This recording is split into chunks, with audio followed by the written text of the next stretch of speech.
Hello, my name is Evelyn Millard and this is home for me now. Well, I'm homeless. I'm 70 years old and I rented a house that was unaffordable really in the lockdown. The state of Victoria paid the bond on it, and then I was told that because it was more than 55% of my rent, I wasn't eligible for rent subsidy from the Salvation Army. I was told that by the Salvation Army, who said there was a criteria laid down by the Department of Human Services. I'm protesting that homelessness is human rights abuse, and elder abuse in my case, senior citizens abuse, and I'm on my way to Canberra in my van. It's all I have to call home, with my little dog who's 15 years old and not as well as I'd like her to be anymore, because it's very unfair. I sent emails to key figures in the Labor Party and in the coalition in Victoria as well as federally last year before I was evicted, telling them that I'd saved all my work. I'm a qualified artist, I hold a BA in Fine Arts. I was about to sell my life's work as a collection, or to offer it for sale, and I asked the Minister for Arts at the time to assist me, and other key figures, some of whom are said to be interested in the arts in Australia, to assist me to exchange my artwork collection, if necessary, for somewhere to live. Well, the last work I sold was in the 1990s for between $350 and $500 each. I have over 2,000 artworks to sell. People are coveting them, they've been flogging them, or pinching them when they can, to fence. And now people think that it's funny, to do this to me. Some people, I think, would rather I died on the road because I became politically active, and I've been persecuted in Australia since 1990. It's a long story that I will tell by increments, I suppose. But really, this issue is about homelessness. There are many, many other people homeless in Australia with nowhere to go. Just like me, it's impossible to get off the road. The Salvation Army Homelessness Gateway is a gateway to homelessness, because unless you can find somewhere to rent that you can afford, they won't help you. They'll give you 2 nights accommodation in a caravan park or motel, that's what they told me. It's just you put your name on a waiting list for public housing that's years long. Well, this means you don't get any housing. And out here on the road, along with other grey nomads, amongst whom I'm now numbered, in my case unwillingly touring around with no destination, except the next place, that I can prop, hopefully in a place that doesn't cost any money, or spending a fortune on caravan parks so I can have a wash occasionally, a good shower and catch up on the laundry and so on, and tidy up the van, which gets in a mess when you're roaming around. And mine isn't suitable for living in because it wasn't set up for it. I can live out of it, but I do very little in it. It's destroying what's left of my life. I have the right to be an artist living in a house and playing music and making artworks and writing and being a social critic of the current regime, as I am now, because they're completely heartless. They really don't care about us. So I would like you people out there who are homeless to join me in a protest Let us all go to Canberra and protest about homelessness and demand a solution to the problem that does not consist of building public housing, a handful of public houses, to be delivered in 5 years, by which time many of us will be dead. I don't now have cash for even a funeral or anything, I'm asset rich and cash poor. I'm keeping my stuff stored in a commercial storage facility at the cost of $490 a month, rather than lose everything. And I came within a whisker of losing everything anyway. If an old brother hadn't come to the party and lent me another $2,000, it's been an ordeal really for years now. After my public housing in Victoria became a death trap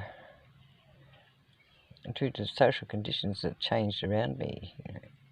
A whole lot of junkies from jail on parole were parked there, so that in public housing, because their policy was to save money on recidivist junkies and criminals, so the people in public housing paid the cost. I was the last of 10 people to flee, and the DHS perjured themselves before VCAT, saying there was no mould in the unit, and it almost killed me. Well, it's a long story. It's an atrocity what's happened to me, and it's happening to lots of other people. And once you're homeless, most people have zero sympathy for you. They're dismayed and they say, oh, there's no housing anywhere. The problem's everywhere, that people can't afford somewhere to live. During lockdown, a whole lot of people in the city moved out into the country towns and snapped up all the housing, and there's nothing to rent anywhere. And they've put up the cost of housing everywhere. Where in the city there's lots of empty apartment blocks, housing blocks, office blocks, where they're not working anymore, or underutilised buildings. There's warehouses that could be converted. There's possibly barns on farms and old premises in country towns. There is a solution. It requires people to actually admit there's a problem that belongs to the government, not to the people suffering it, because it's social conditions and economic conditions that they allow to occur and facilitated with negative gearing that's led to this problem for the rest of us. And the biggest percentage of people who are now becoming homeless in old age are women on single pensions. And I don't know what the statistics are of men. That's what I was told, and it looks like it. I see a lot of homeless people out here, and many of them are women. Disabled women, aged women, young women. All very vulnerable, and everywhere you go there's prostitution showing going on in caravan parks, and people pressure you.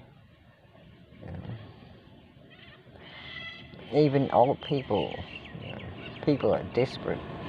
There's a lot of desperate junkies out there now, taking crack and speed and going crazy. They have no respect for old age or any accomplishment.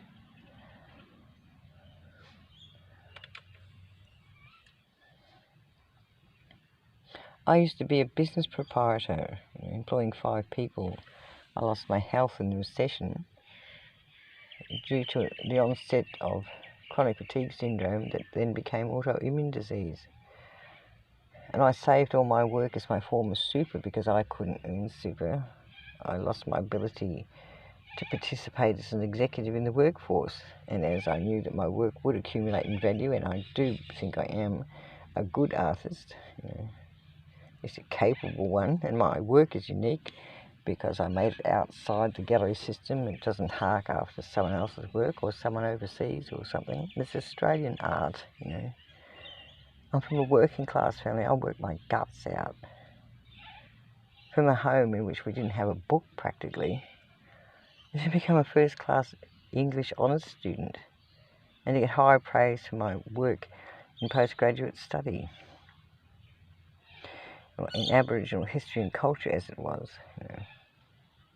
There's some people who persecute me because, you know, I have a mixed heritage, and there's still a lot of racists in Australia who want to be nasty to me on that basis also. So this is not to be an issue that the LGBT movement can hijack with their rainbow flag, because homelessness applies to everyone, including people who aren't sympathetic to their movement. My feelings are terribly hurt, and I'm frequently hurt by people who say that their feelings are hurt when I say there's something wrong with their way of life and their way of thinking, when the first thing they want to talk about is their sexuality and not the rest of the issues that are common to all humans. So please don't hijack this. LGBT people are very welcome to join, but not to wave their flags and say it's their issue. It isn't.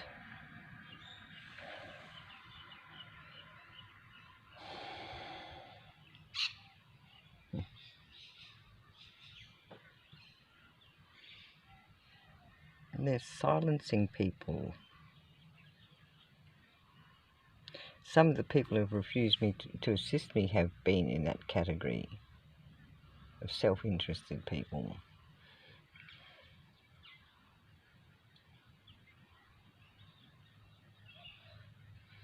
So let's all work together and put all prejudice aside, including the prejudice against people having a right to an opinion about transgender issues, for instance.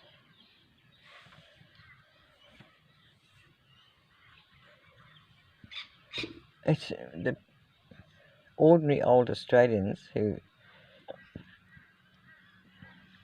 have a right to live out their lives as themselves, who are being made homeless also, predominantly. It's easy for young people to find sympathy with people who are gay, who have jobs in the helping industry.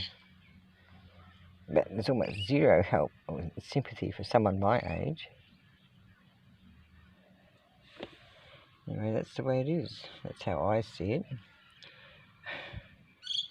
And I'll probably have to do another video and eliminate that part about, you know, the LGBT, etc. hysteria campaign, because I'll be persecuted for it.